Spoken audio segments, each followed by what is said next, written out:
I do want to introduce Marc Brackett, who's the founding director of Yale Center of Emotional Intelligence. He's also a professor at Child Study Center and Yale University, and the founder, one of the co-founders of Oji Life Lab, and author. So welcome, Marc, and his partner, Andrea Hoban, who's have an extensive career with Robert Half International. So welcome, guys, and thank you so much for taking the time to join us today. And I will hand it over to Marc. I believe you have a little bit of a presentation to share. We'd be grateful, and you could. Thank you, Glenn. Good afternoon, everybody. Do I dare ask you how you're feeling? So Glenn said, asked maybe I can do like a formal, like 15-minute big picture kind of overview, and then we can just do a casual conversation, Q&A, whatever you like. All right, well, since I am a professor, I'll just go to my PowerPoint slides. I think, I don't even know how we found out about each other, Glenn, but I'll just tell you who I am in a little bit greater detail so you can get a background. My day job is I work at Yale, and I was the founder and I am the director of the Center for Emotional Intelligence. We are a team of 60 people who are running around the world trying to get people to talk about their feelings. In addition, we do a lot of research. Our research is both basic and applied. So right now we're developing a new assessment tool for understanding wellness, like well-being, not from a narrow perspective of like how satisfied are you with your life in this broad way, but really looking at how you experience your emotional well-being from multiple domains, from inspiration to creativity, to a sense of accomplishment or contentment, to the presence of some, but not too many unpleasant emotions. And the list goes on. And also developing tools to measure emotional intelligence, which is very hard. And I'll talk a little bit about that as well. But most of my work, my personal work, is in education. I'm the lead developer of a program that's called Ruler. And I was just talking with Gavin a minute ago. Ruler is in the district where he lives. And we're in 3,000 schools across the United States and other countries like China, Australia, Mexico, Spain, and growing rapidly. I just got an email from one of my team members saying that she was having a complete panic attack because our trainings for our work in schools are sold out until next summer. And schools are now complaining that they have to wait, and we just can't get enough people trained to do the work. In my outside of Yale life, I'm a co-founder with Andrea and another 2 colleagues of Oji Life Lab, which is converting everything that we've done on emotional intelligence from the science to the practice and applying it to business and workplace settings. Andrea, why don't you just do a quick intro while you're here in the opening so people can get to know who you are? Yeah. Well, first of all, it might even just be useful to know what the heck is this name Oji? Sometimes I like to point that out. Oji is the Italian word for today, which we've changed the spelling of, because if you know Italian, it's spelled O-G-G-I, which we would say Augie, and that doesn't sound nearly as nice. But Oji has meaning for us because there's only one day you can ever make changes, and that's today. And so, there's a real meaning behind that. For us. And yes, I get to take Marc's ruler model and help adults all over the world be able to learn how to recognize their emotions with greater skill for the purposes of regulating those emotions according to their goals and objectives. And so Marc and I tend to work a lot like that. He's produced this really beautiful model that has proven to change outcomes for people in schools and in life. And I get a front row seat to watch people go through the process of making those behavior changes that improve the quality of their life.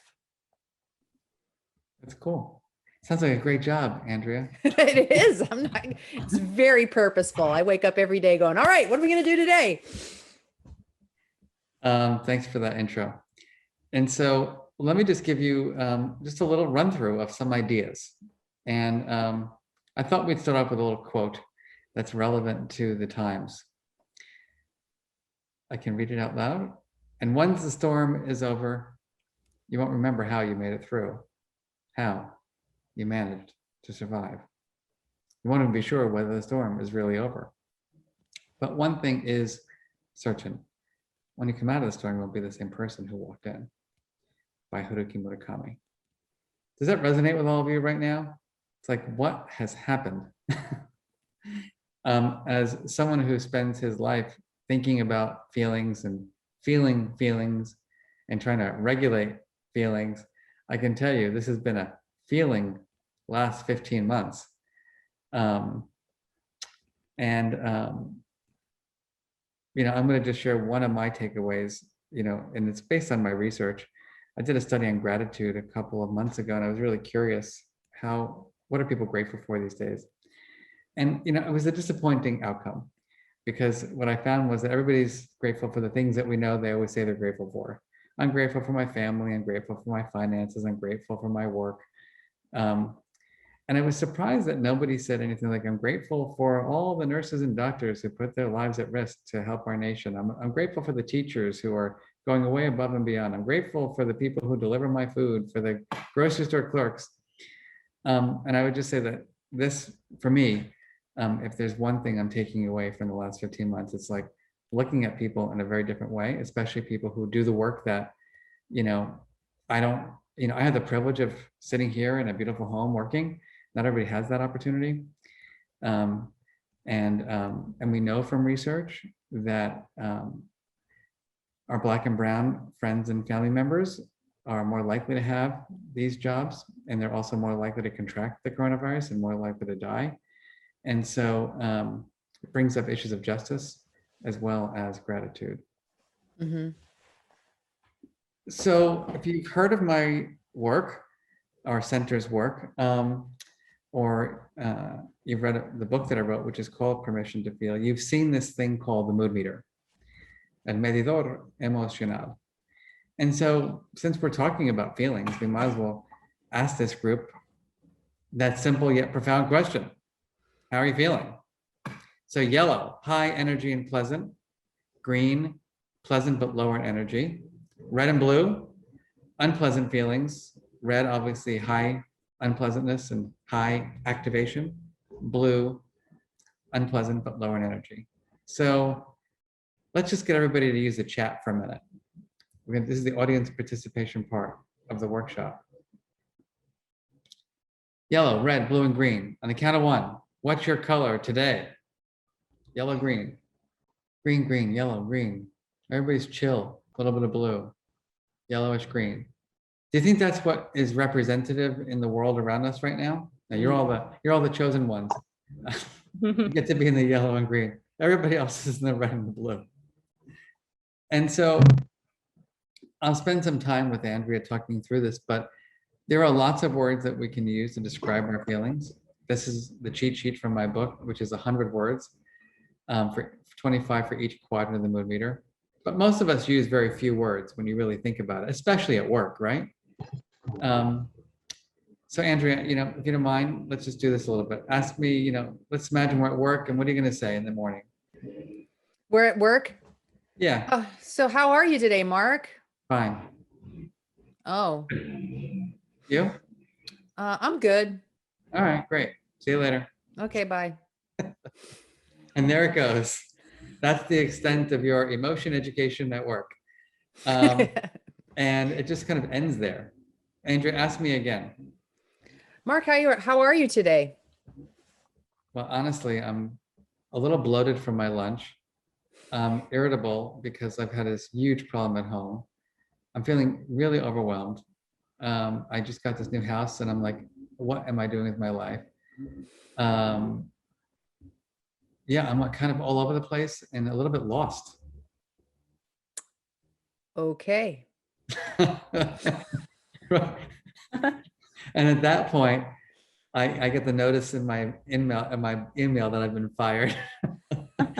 But think about it. We don't really engage in this way because it's like, well, Andrew's like, what? Like, I'm not used to that. Just say fine, so I can move on and you can move on and we'll just do our work. But how many of you would agree that everyone has feelings all day long at work? Yeah, we do. And how many of you think that in the boardroom there are emotions at the table? Yeah. And sometimes they're, on our faces, and sometimes they're hidden. But the point is that we're never without our feelings, and our feelings are always influencing us. And so the research that we've done, we've found that right now during the pandemic, the number one emotion, at least in society, is anxiety. The emotion that people say they want to feel, at least up until last year, was happy. I'm going to just share with you data. This is I did a corporate talk for a major insurance company. I can't mention the name because it's confidential, but it was interesting to me that they didn't want to be happy. They just wanted to feel more accomplished. And that was very interesting to me in terms of the number one emotion that thousands of employees at this big company wanted to feel. And so when you go back to that mood meter, what you see essentially is that we have a balance issue of emotion. In the real world, we've got a lot of unpleasant feelings, not a lot of pleasant ones. And maybe you're like me and you've heard that the goal is to be happy all the time. Does anyone ever see those messages? Like there's happiness courses, there's probably more happiness books than there are people living in Connecticut. And I've read most of them because I know the people who write those books. And I always feel slightly less happy every time I read them. Because I'm like, I'm a neurotic Jewish professor. Like, I'm never going to be happy.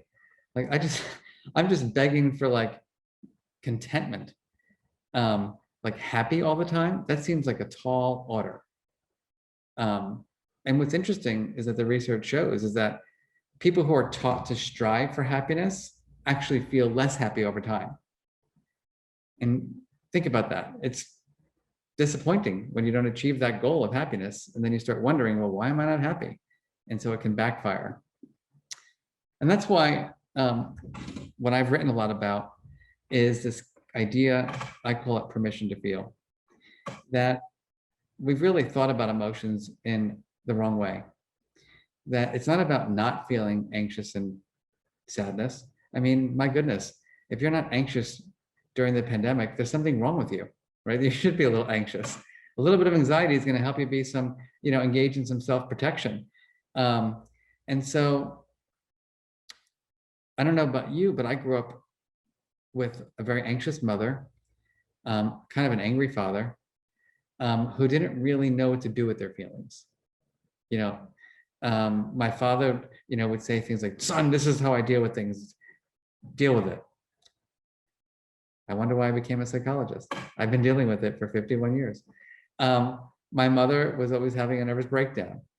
I'm like, don't tell me what's happening to you. I can't handle it. I'm having a breakdown. Okay, well, just so you know, Mom, like I'm the one being bullied in school, so I'm the one having the breakdown. But nevertheless, I guess I'll figure this out on my own over time. And so, I don't know, what was your emotional development like? If you were to think about growing up in your home, how would you describe the emotional climate? I feel like it's similar to what the example you guys just did of going to work and saying, oh, I'm fine. Mm-hmm. Very short answers, never really going too much into detail. Yeah. That kind of thing. So kind of just like, not dismissive, but just like kind of no interest in it. Yeah. What there was a slogan very active at our house, Mark. It was called "Just be seen but not heard." Mm-hmm. So as I had 4 siblings, the little brats were tolerated that they have to be around, but as long as nobody said anything, it was fine. So that's the emotional sort of nurturing that we got as kids. Sounds nourishing. Other people, what would you say? How would you describe it? What would be one word that you would use to describe the emotional climate growing up in your household? I'd say cautious. This is an example, right? Here we are in this like intimate webinar, and like we're not even sure, like I'm not sure I want to share this. And so we have feelings about even sharing our feelings about feelings. Full of love, which is wonderful. And I don't mean to say that everyone had an erotic, angry household growing up. And there was some love in my house too. I knew my parents loved me more than anything in the world. Well, in our house, there was definitely a lot of caution about getting my father upset. My mom would always say, don't get your father upset. Yeah.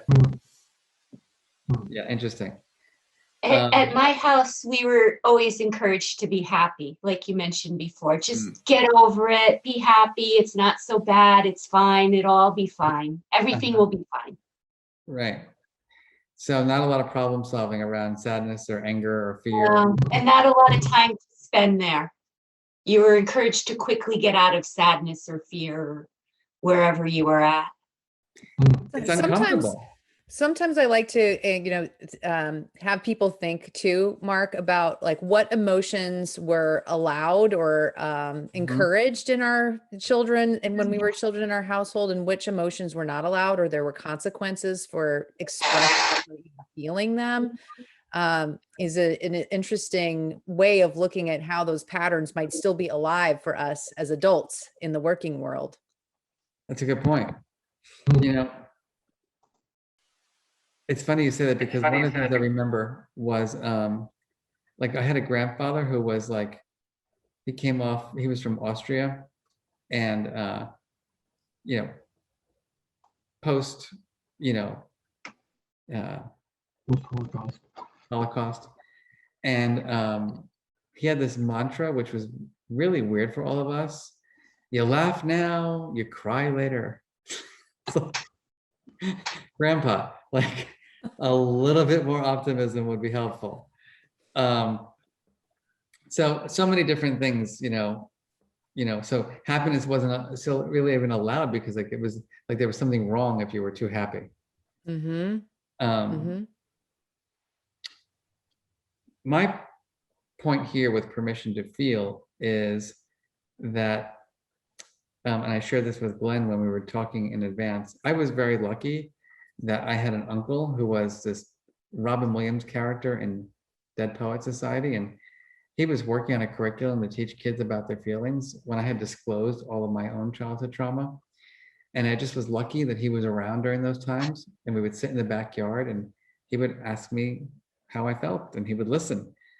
And as I was building my career, I realized that the world needed a lot more Uncle Marvins, people who gave them the permission to feel. And I've done research on this in terms of what are the characteristics of people who give each other that permission to be their true, fulfilling selves. And it's about compassion, it's about empathy, it's about non-judgment, it's about validation, it's about vulnerability, it's about caring and support.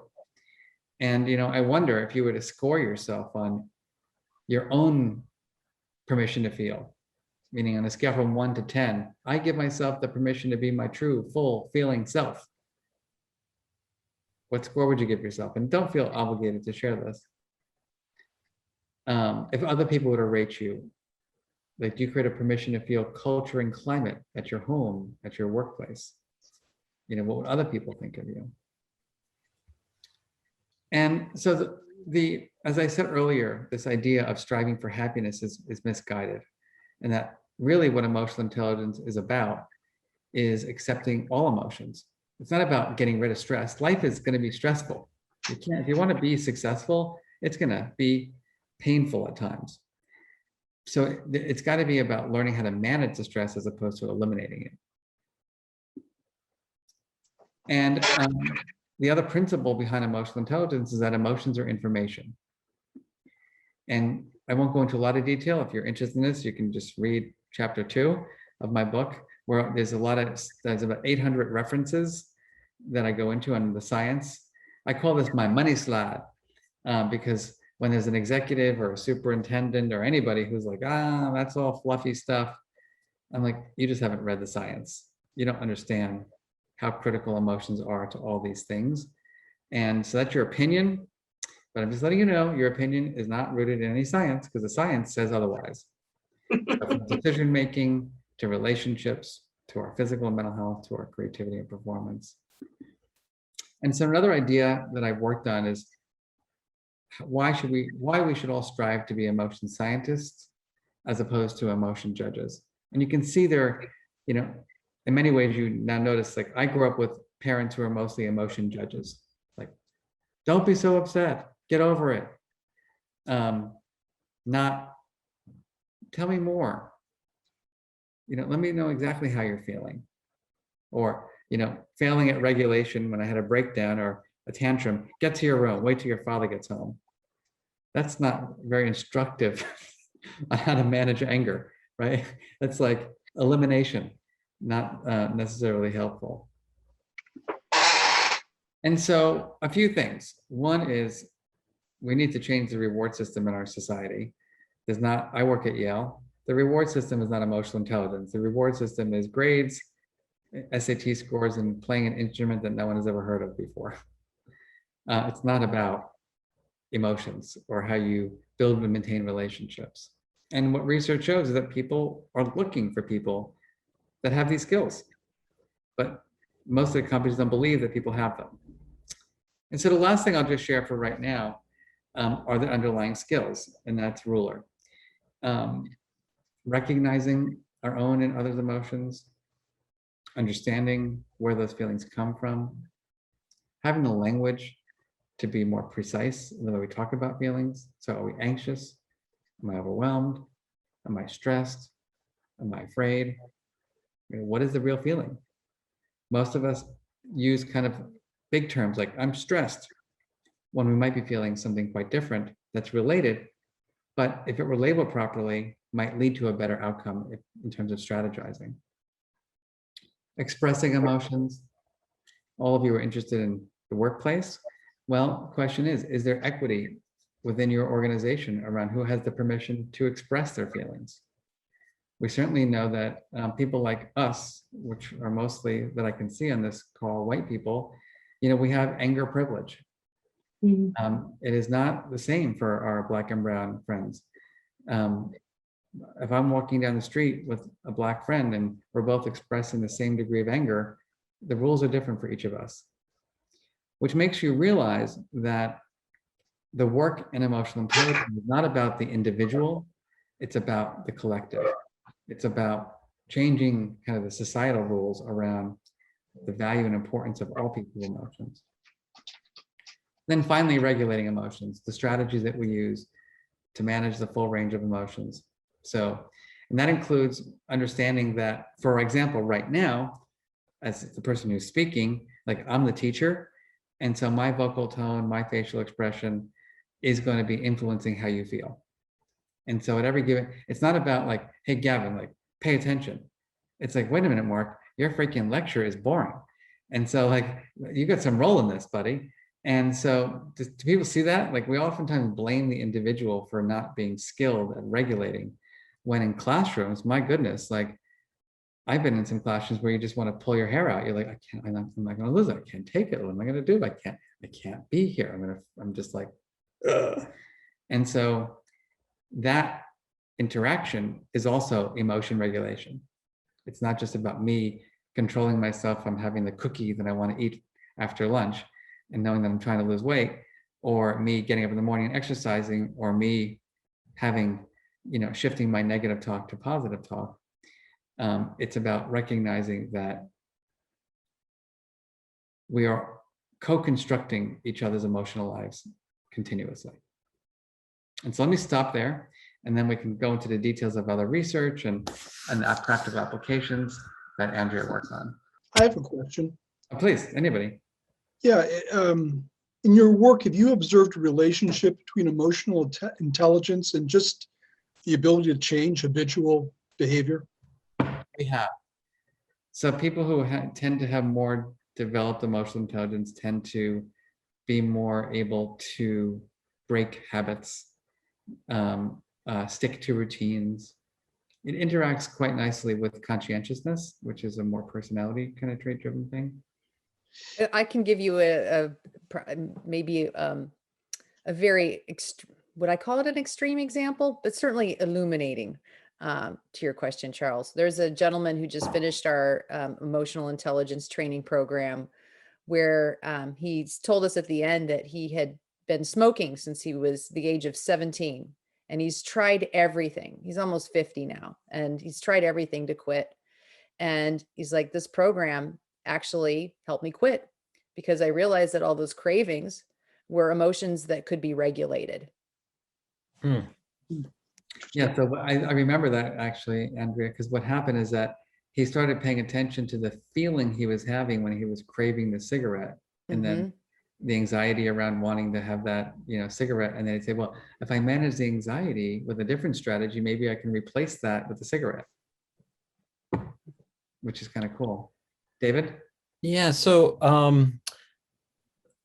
one thing I wanted to share is the one question my wife asks the most times. She doesn't ask me, how are you doing or how was your day? She asks me, how are you feeling?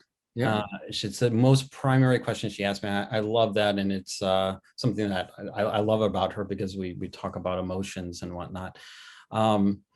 But I wanted to share, last year during the pandemic, I was kind of the guy where at business, I was managing a company, is there's no crying in baseball and there's no crying in business, and that's kind of where I was at. But with the pandemic, gosh, things changed. And I was really talking to the company from a level of, we have to be safe, we have to protect each other, we have to do these certain things. And then I had two other things. I said, we have to be kind to each other. And I talked about kindness, which is something I would never talked about before at work or in a work setting. And because there's so much hardship going on and we're all affected, and life was so stressful before, we couldn't hardly, manage it. And now we have all these other stressors. I also talked about being brave. But I remember in one of the company meetings, I was thinking about some of my doctor friends who were in emergency rooms and dealing with this. And it was amazing, but I started crying. I got caught up in the emotion. And I feel like, it opened up something in me from a management perspective. And also I think it's something that kind of changed me and I will kind of take forward. And I wonder if you've seen any of that effect amongst the business community, that the pandemic has brought more emotion into the work setting. Yeah, I'll say one thing, and Andrea, please jump in. Definitely. As a matter of fact, you're reminding me of a story that when I was doing a training for whatever company it was, and this father came by and he's like, Marc, I wasn't really into this emotional intelligence stuff, but now that I'm working from home, I got to be with my wife all the time. I'm helping my kid with learning. I'm also part-time tech coordinator. I'm also part-time lunch coordinator. I'm also cafeteria. I'm this and this and this. He's like, I got feelings that I never knew I had. And so I think this crisis really has, in sad ways, been an opportunity for people to recognize that emotions matter and you've got a lot of feelings, and regulating them really makes a difference. Andrea? Yeah, that, before maybe David, if you were asked how are you, and you'd be like, it doesn't sound like this is exactly you, but most people would say mad, glad, sad, right? They know 3 emotions. And to Marc's point now, oh my God, I feel like there's a brick on my chest. I can't breathe. What is going on? I read headlines and I feel terrible. I'm drowning. We started realizing that we were having these big swings in emotions and we couldn't explain what they were, what to do about them. And all of a sudden, a lot of leaders got very interested in, emotion recognition and regulation so that they could cope and be better leaders. So I would say that's a big part of it. And it's a double-edged sword in practice, because on one hand, I love Brene Brown's quote around, vulnerability is something that we really admire in others and we find shameful in ourselves. And David, hopefully what you found in that moment of that there was strength and, feeling like you were with a group of people and experiencing something with them that was very meaningful. There's no weakness in that. So why do we find that kind of can be weakness perceived in ourselves? But I have heard of situations and been actually a part of situations where a leader breaks down in front of their team, whether that's a team of 10 or a team of 100, and completely loses it. And you know, that actually causes a lot of anxiety for the people that are watching it. Like, you know, is this person okay? Am I okay? What's happening? Did someone die? Like what? It causes a lot of stress. And so when I think about it through the lens of what does it mean for us to be able to express ourselves emotionally as leaders, there's certainly a lot more that we could be doing, especially since many of us were trained that you don't bring your emotions to work, that our work lives are ruled by logic, which hopefully we see that it really is a falsehood, because that's not true. We bring our emotions into every interaction with us, and they guide our decisions and they guide our relationships accordingly. So I know I'm beginning to ramble a little bit because I literally could talk a whole hour just on this, but you know, there's just to be attuned to the appropriateness of the environment in which I am expressing some intense emotion, can be really useful in terms of your credibility as a leader. Andrew, thanks, Andrea. I had a question for Marc, and it's kind of relating to my background. I mean, I grew up in a dusty outback Australian town, and you know, surrounded by manly men who, you know, whose sort of masculinity was always on show, and they were very proud of that. And you know, part of being masculine is not really adventuring in this conversation whatsoever. And I'm just wondering, you know, and for me that was very toxic. And one of the reasons kind of why I left, to be honest with you. But I'm just wondering how you moved to Connecticut? I'm just wondering how you see that kind of those kind of roles defining and casting us into this, particularly men, into this sort of you know, emotional ambiguity and wasteland. I mean, in general, you know, boys are nurtured out of feeling. A good friend of mine who's a professor at NYU, her name is Niobe Wei, studies this concept of toxic masculinity. And essentially it's the homophobic nature of our culture, right? That, you know, you're afraid that when you're 13 years old, kids 12, 13-year-olds actually talk about love in their friendships. They love their best friend. Boys talk this way, actually. By the time they reach 17, 18 years old, they've broken up with their best friend because of, you know, the reasons that I just mentioned. And so, you know, there's so much talk in our nation, you know, around gender differences. And what I'll just say is that those gender differences are mostly nurture, not nature. When you look at very young 3-year-olds, 4-year-olds, you know, the areas of their brain responsible for emotions are this, you know, activated in the same ways. But as you look at children as they get older, and you track the way parents talk to their children about feelings, what you know, or what you notice, is that fathers will use much less emotion language in general. Mothers will use fewer emotion concepts with their male sons than with their female children, you know, sticking to the binary kind of way of thinking. And so you can just see all that happen. And we're taught like boys don't cry and girls are all sugar and spice and nice. And that just becomes the way you think about who you are as you develop. So yeah, I want to just go back for 1 minute though to the point that Andrew made, which is, I think it's a little bit going backward, but we did some interesting studies during the pandemic. Most of our studies are in school systems, and we study superintendents and principals and teachers and kids, and we do workplace research as well. And this worked, actually, this particular finding replicated across all contexts, which is that an emotionally intelligent supervisor had people on their teams who were 50% more inspired than those who work for an unemotionally intelligent supervisor. They were significantly less frustrated. They had less burnout, less intentions to leave the profession. But one of our newest studies that's just being submitted for publication actually is quite interesting. So you can imagine emotion regulation being intra and interpersonal regulation, right? So Andrea, if I was her boss, which I'm not, but if I were, she'd be, the example she was giving would be like, is Marc good at helping me feel less stressed out at work? Does he create an environment where, like, if I come in freaked out, he can help me kind of calm down and be present? But also, like, do I think that Marc is able to manage his own emotions as a leader? Right, so there's the self-regulation, and then there's the interpersonal regulation.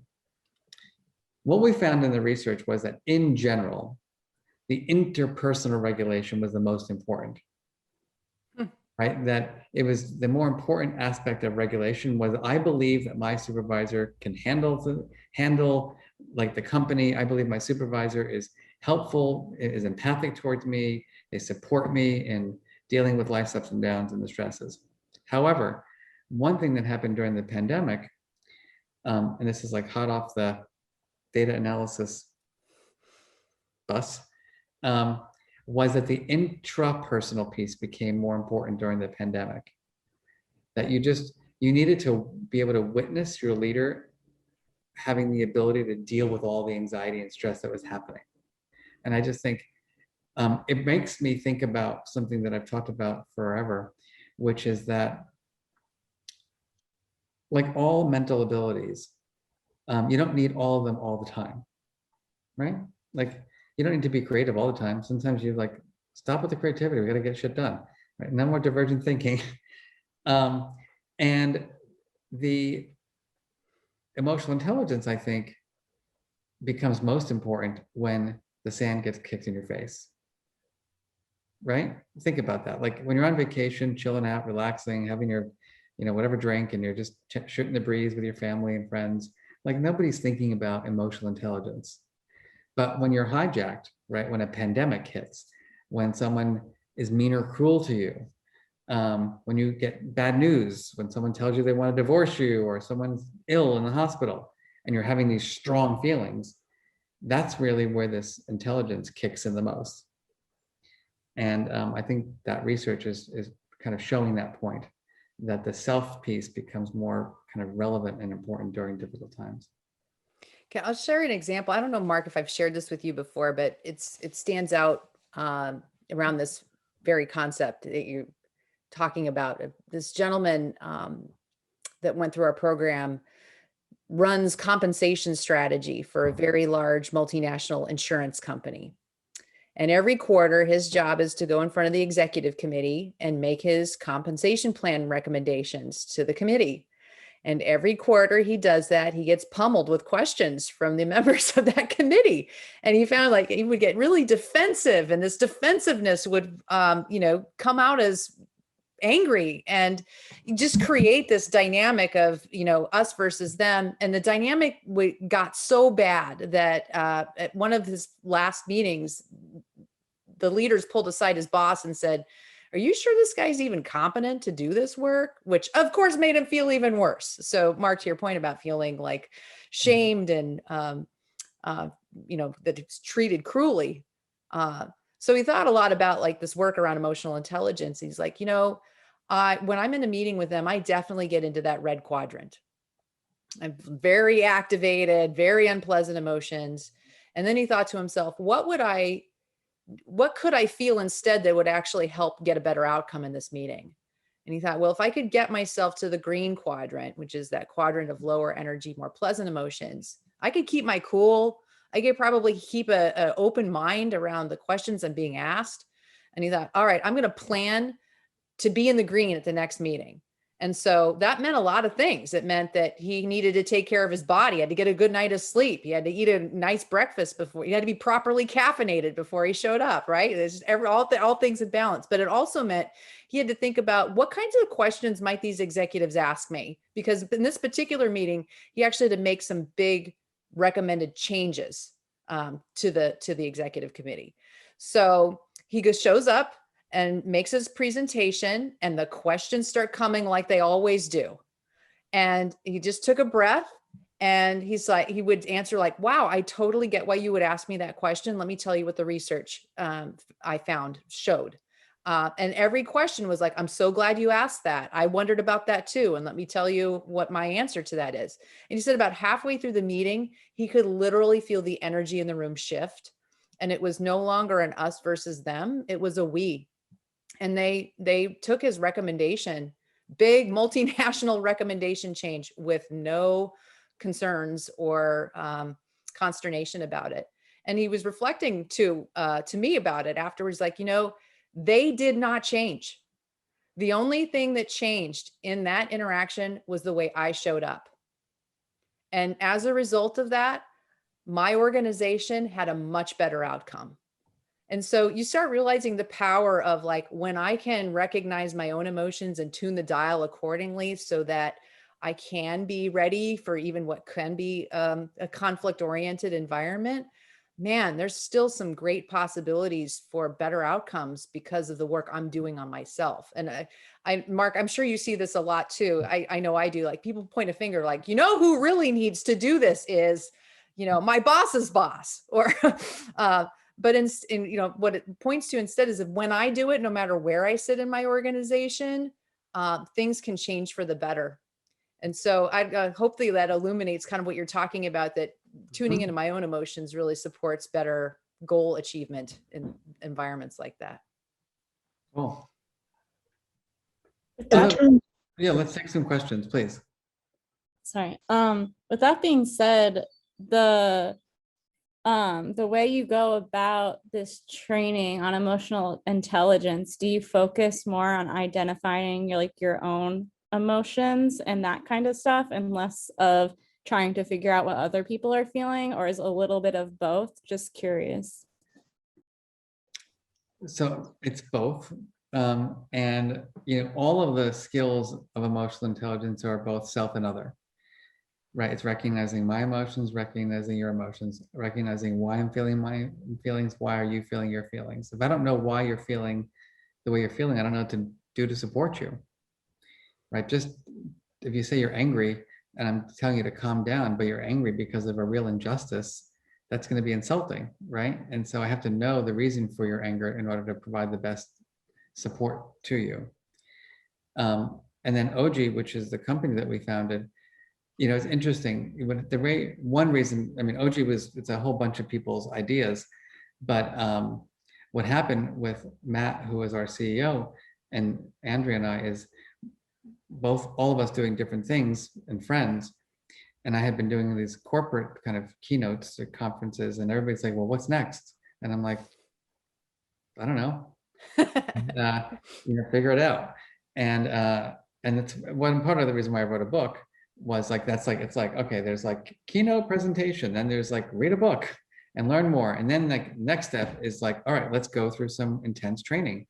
And so we built this tool, which is called Oji Life Lab, and the Emotion Lab, which is essentially 50 modules of emotional intelligence training, all short and sweet 10-minute modules. And then Andrea designed those modules, but also it coincides with coaching. And Andrea, you can go a little more. Yeah, right. It's like, you know, there's this program designed to meet you where you're at. So you're learning on your own terms and your own pace what it means to recognize emotions. And you use the mood meter and build a history and learn where you live emotionally. And then you kind of get a little experience with that tool, and you're asked to join a live session. And now you have one thing in common with the people who drop into that session with you, is they happen to be in the exact same place in their learning process as you. So it ends up feeling like somebody called it an airplane conversation, where you just like drop in and have a really useful discussion and get your questions answered and learn from the questions that other people answer, so that you can consolidate what you learn on your own and take it into practice. And it seems, you know, that meeting of these short bite-sized modules, these steps, we call them, that are mixed in with some live interaction like that, when it really matters, is the difference maker in terms of just saying like, oh, that was a nice concept, to, wow, I am noticing that I run meetings differently as a result of this. Or that when I come home, I had a gentleman who's a cement mason who told me that like he comes home from work now and he has a much better relationship with his wife, because he's aware that, you know, he's not bringing all the tension of the workday home with him, and that he's curious about how his wife is feeling, and how knowing that they're contagious emotionally, so that they can have a much better evening together. And so, you know, it's that little bit over a long period of time that seems to really flip the switch for people, that you can use these skills in practice, and it becomes easier as you build the muscles. Yeah, kind of going along with what you said, it just sparked another question. Marc, you mentioned that a lot of the studies were done in schools. Did you survey parents as part of this research to see how it affected like the children, at least when they went home? Yeah, we've done tons of work with parents. Kids' number one emotion, at least right now, is frustration. Then goes boredom, and then anxiety. So the adults are anxious, and then they're overwhelmed. The kids are frustrated and bored and overwhelmed and anxious. It's a great recipe for healthy relationships. And you know, the research that I share with you, we did a national study 2 years ago with 15,000 people across all workplaces. And so those findings are from that study, not just in schools. Thank you. Just a question, how much does intellect play into the ability to become aware of and label emotions? And I'm also thinking like autistic people have an exceptional difficulty. I mean, what are the barriers? The barriers are that we just don't have an emotion education. You know, like we just don't build that vocabulary. If you're an engineer, a lawyer, right, you get taught a language to describe programming. If you're a sommelier, right, you can talk about the tannins and the leather notes and the rose petal tints of your wine, but we just have not put a lot of emphasis on emotional language development. Of all of, you know, the way we measure emotion language development is by looking at people's ability to generate synonyms for different emotion concepts. So I would give you the word anger, and I'd say, give me as many synonyms as you can: livid, annoyed, peeved, enraged. And what we find is that it correlates lower than you might expect with general vocabulary. And I think it's because, you know, the person with the better vocabulary, who, you know, reads the New York Times every day and et cetera, you know, has learned, you know, they study for the GREs, not a lot of emotion vocabulary, you know, in the SAT prep. And so it's just an uncharted territory of our development.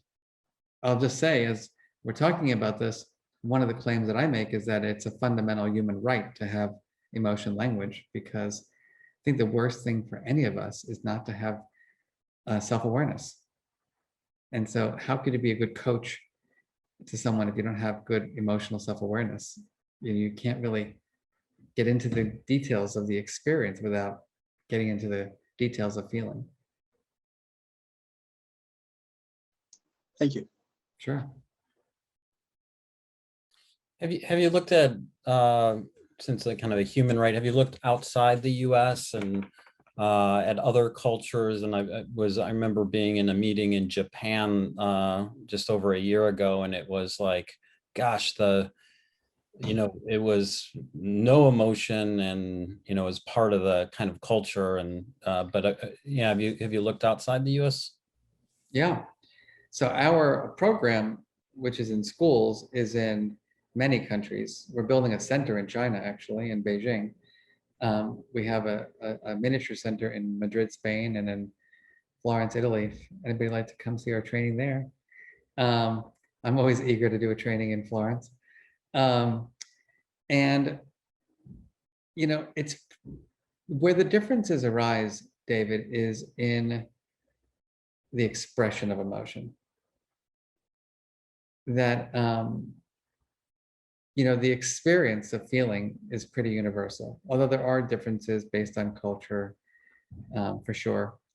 Like there are more words for shame in Japan than we have in English and Japanese. And that's, you think about that from a cultural perspective, it might make sense.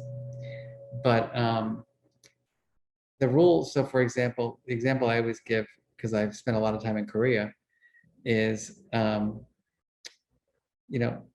men are taught never to express jealousy or envy, right? That's a weakness. And so as a martial artist who was competitive and went to Korea very frequently, like I'm just like, I'm watching the envy, I'm seeing the way people are treating people. I'm like, this person is seriously jealous of that relationship. This person is seriously envious of that person's skill set, but you never talk about it. And the only way I got people to talk about their feelings was to get them drunk at the karaoke bar. And then all of a sudden everybody's talking about their emotions. And so the rules are also around, so for example, eye contact, things like that.